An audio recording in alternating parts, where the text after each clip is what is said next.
Oi galera, meu primeiro vídeo falando aqui pro YouTube e vai ser um vídeo muito pedido por vocês, que é a minha estratégia de prova pro Enem. Pra quem não me conhece, eu sou a Mavi, eu faço medicina na USP, tô no meu segundo ano e eu passei pelo Enem em segundo lugar em ampla concorrência com 167 acertos.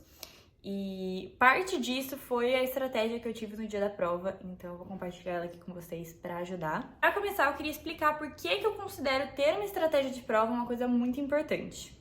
Tanto durante a sua preparação quanto no dia da prova, tem muita coisa que vai influenciar se você vai passar ou não que tá fora do seu controle. Você ter uma estratégia no dia é uma coisa que você consegue controlar, principalmente para pessoas muito ansiosas que nem eu. Isso ajuda muito você ter uma coisa controlável ali num ambiente que é totalmente maluco. Ter uma estratégia é muito bom porque aí você consegue focar nos seus pontos fortes ou fracos, assim, dependendo do momento da prova, de uma forma que você maximize o seu desempenho durante a prova. Nem todo mundo vai se adaptar e vai ter o melhor rendimento com uma estratégia específica de prova. Eu tô postando esse vídeo com a minha estratégia do dia que eu fiz e vocês vão pegar esse vídeo e vocês vão adaptar de acordo com seus pontos fracos e fortes. Então eu vou tentar explicar também um pouco das minhas escolhas de qual ordem fazer a prova. Nesse vídeo aqui eu queria focar no primeiro dia, então no primeiro dia do Enem a gente tem redação, 45 questões de linguagens, que tem 5 de língua estrangeira e 45 de humanos, como todo mundo sabe. Eu, pessoalmente, gostava de chegar na prova e a primeira coisa que eu fazia assim que eu terminava de preencher ali meu nome era abrir na parte da redação. Por que eu gostava de fazer isso? A redação é uma das partes que mais vai valer nota, porque é a única, inclusive, que você consegue chegar aos 1000. Então, ela é uma fonte de muitos pontos. E além disso, ela é uma coisa que demanda muito de você, uma redação, porque é um trabalho muito ativo você ter que escrever. Então, você começar pela redação, eu acho que para 99% das pessoas vai ser o mais ideal. Então, eu chegava, abria na redação e lia primeiro só o tema, aí depois eu ia para a coletânea, porque primeiro eu queria saber o que eu sabia do tema sem ser influenciada pelo que estão me mandando ali. Como o tema normalmente está ali em negrito, você vai estar destacado ali, você consegue começar lendo só o tema da redação. A redação normalmente ela fica, para quem nunca prestou Enem, entre a prova de linguagens e de humanas, então fica bem ali no meio, não se assuste. Eu ia direto para lá, eu li o tema e eu começava a pensar e escrever tudo que eu pensava relacionado àquele tema. Coisas que talvez eu nem usasse, coisas que eu achava que não era muito culto para usar, coisas que não era o meu melhor argumento, ainda assim eu colocava alguma palavra para me lembrar disso. Eu fazia isso, primeiro só lendo o tema e depois que eu lia a coletânea eu também ia fazendo isso. Colocava absolutamente tudo, eu tinha, sei lá, uns 10 repertórios diferentes naquela folha, porque existe muito repertório que você pode usar. Existem alguns repertórios que eles são coringas, que eles se adaptam em qualquer redação. Tem alguns repertórios que são mais específicos que talvez você lembre na hora e você não use porque não ornou com essa redação. Mas você ter todo aquele esquema ali vai ajudar na hora que você for realmente desenvolver sua redação. Então, por mais bobo que possa parecer, você escreve lá. Para ter uma grande gama de tanto argumento quanto de repertório para ver o que mais se adequaria um com o outro e na redação. Porque às vezes tem algum repertório muito bom, mas que não vai ornar com alguma outra coisa. Às vezes o seu próximo repertório vai contrastar e vai te contradizer. Então, você colocar tudo e depois ver o que orna com o que. Beleza, eu gastava nisso aí uns 5 a 10 minutos nessa primeira leitura, nesse primeiro esquema de palavras, e depois eu ia fazer a prova. Por quê? Lá no fundo da sua cabeça, você ainda vai estar pensando em coletâneas, em repertórios, e temas, e argumentos, lá no fundo da sua cabeça. Inclusive, às vezes, durante a prova, vai ter alguma coisa que vai aparecer que vai te dar um estralo do que você podia colocar naquela redação. Então, é um ótimo jeito de, você ter muitas horas pensando na redação, mesmo que lá no fundo da sua cabeça. Era começar a prova, as questões, por uma coisa que eu tinha uma grande habilidade. No meu caso, era língua estrangeira, eu sou fluente em inglês e eu tinha escolhido inglês, então eu sabia que aqueles 5 pontinhos estariam garantidos para mim. Se for o seu caso, eu recomendo você também começar pela língua estrangeira. Por quê? Naquele primeiro momento da prova, às vezes você tá tenso, você acabou de ler a redação, às vezes você travou na redação, você tá muito tenso, você acha que nada vai dar certo, então é muito melhor você começar com uma coisa que você já tem uma certa habilidade. Porque vai te dar um gazinho de nossa, estou indo bem. No meu caso, fazia isso com as 5 questões de língua estrangeira. Depois disso, nesse momento da prova, você vai estar num pico muito bom, tanto de autoestima, porque você acabou de passar dessas 5 a 10 questões, depende do tema que você escolher, que você domina. Depois disso, você vai estar lá com a sua autoestima alta e você ainda vai estar com um nível de concentração, de consciência, de disposição muito maior.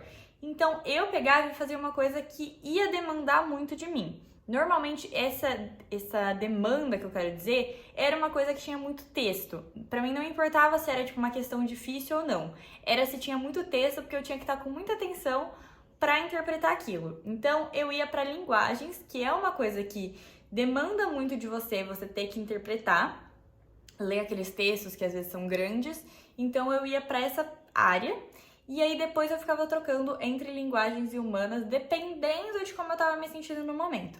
Eu acho que às vezes você se manter muito em alguma coisa vai fazendo você cair o seu desempenho. Então eu ia um pouco de linguagens e ia um pouco para humanas. No primeiro dia acontece que muito de humanas também vai ser interpretação de texto, então não tem muito como fugir. Então eu tentava ir intercalando às vezes as questões de humanas com menos texto, que sempre acontece, ou as de linguagens mesmo, que às vezes tem só uma tirinha, mas humanas tem mais, tipo, às vezes um mapa de geografia, que é uma coisa que vai demandar um pouco menos de mim. Então, eu dava uma intercalada, não tentava colocá-las nem todas no começo, nem todas no final, pra dar aquela disposiçãozinha. Eu ia intercalando até eu acabar a prova inteira. Só que essa prova inteira era num ritmo rápido, não era uma coisa tipo assim, nossa, estou na dúvida, vou passar 3 horas fazendo essa questão. Não. Se eu não conseguia fazer de cara, eu marcava e deixava para voltar depois com uma outra cabeça. Então, eu gastava nessa primeira passagem mais ou menos 1h30, um pouquinho mais às vezes, que é mais ou menos 1 minuto por questão. Eu tinha um código, não necessariamente você precisa desse código igualzinho, mas que era: não marcar nada significa que eu tô confiante daquela questão. Fazer um risquinho abaixo, assim, normalmente era porque eu tava na dúvida entre 2 alternativas, que era uma coisa assim, que se não desse pra passar de novo, eu já tinha chutado uma que eu achava que tava certa. E um círculo quando eu com certeza precisava voltar naquela questão. Esse código me ajudava muito na hora que eu fosse passar limpo, na hora que eu fosse revisar a minha prova, porque eu já tinha noção do que eu precisava de mais atenção e o que eu precisava de menos. Então eu fazia essa primeira passagem e voltava para a redação. Aí eu fazia o meu rascunho da redação, eu fazia o rascunho quase inteiro, mas isso era uma questão de eu ter tempo para fazer isso. Se você é um pouco mais demorado para fazer prova, às vezes não é uma boa ideia você fazer um rascunho inteiro.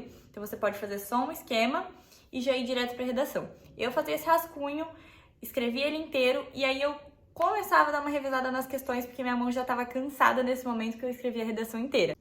Então, fazia esse rascunho e ia para as questões. O que eu fazia? Primeiro, eu passava rápido por aquelas questões que eu não marquei nada, que é quase certeza, e já ia passando elas para o gabarito. E aí eu voltava para aquelas questões com o círculo, que eu estava com muita dúvida, ia tentando fazer elas, e depois eu ia para as que tinham um tracinho embaixo. Óbvio que isso aí também depende do seu tempo que você vai ter nesse momento da prova. Porque às vezes, nossa, eu tô com meia hora. Às vezes é melhor você revisar aquelas questões que você tá com mais certeza que se você revisar, você vai acertar, que seriam as dos tracinhos. Mas isso vai depender muito do seu tempo. Como eu tinha bastante tempo, eu ia sem nada, círculo, tracinho. E no final, passava o gabarito do que eu ainda não tinha passado e reescrevia minha redação na folha oficial. Você precisa fazer essa estratégia exatamente idêntica para ir bem na prova? Com certeza não. Você pode adaptar ela para alguma coisa que dê certo para você.